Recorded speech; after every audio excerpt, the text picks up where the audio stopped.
26-сентябрга карата күндүн маанилүү жаңылыктары менен тааныштырабыз.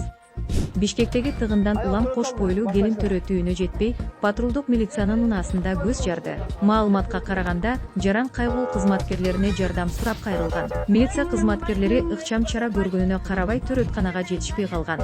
Саламаттык сактоо министрлигинен эң менен абалы туруктуу экенин айтышты. Ымыркай бир аз үшүп калган. Азыр дарыгерлердин көзөмөлүндө дешти алар. Бишкекте жол оңдоо иштеринен жана сентябрда жаңы окуу жылы башталгандан тартып тыгынга нааразы болгондордун саны кескин өстү. Саатта ордунан жылбаган унаа айдоочулар саскармакта шаар бийлигин шалаакылыкка айыптап жатышат.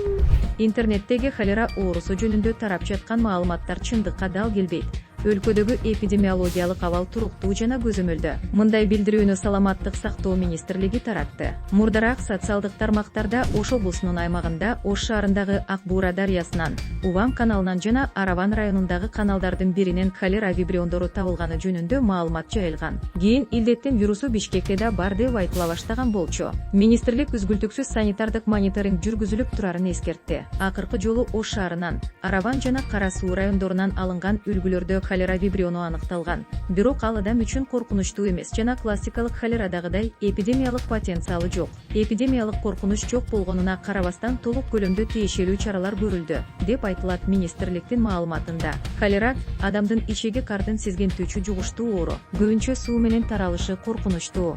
Изибаев атындагы Кыргыз мамлекеттик цирки мекеменин баласындагы 11 жаныбарды аукционго койду. Алар мышыктар, төө, енот жана дикобраз. Соодалашуу 27-сентябрда өтмөкчү. Сатыкка чыккан жаныбарлар: Рыжий Томас Фарс, Семен аттуу 4 мышык, Султан Феде жана Шамс аттуу 2 өркөчтүү 2 төө, Майя аттуу эчке, Чип жана Дел аттуу 2 топоз, Василий аттуу енот жана Борис аттуу дикобраз. Булардын баштапкы баасы мышыктар 150 сомдон башталат.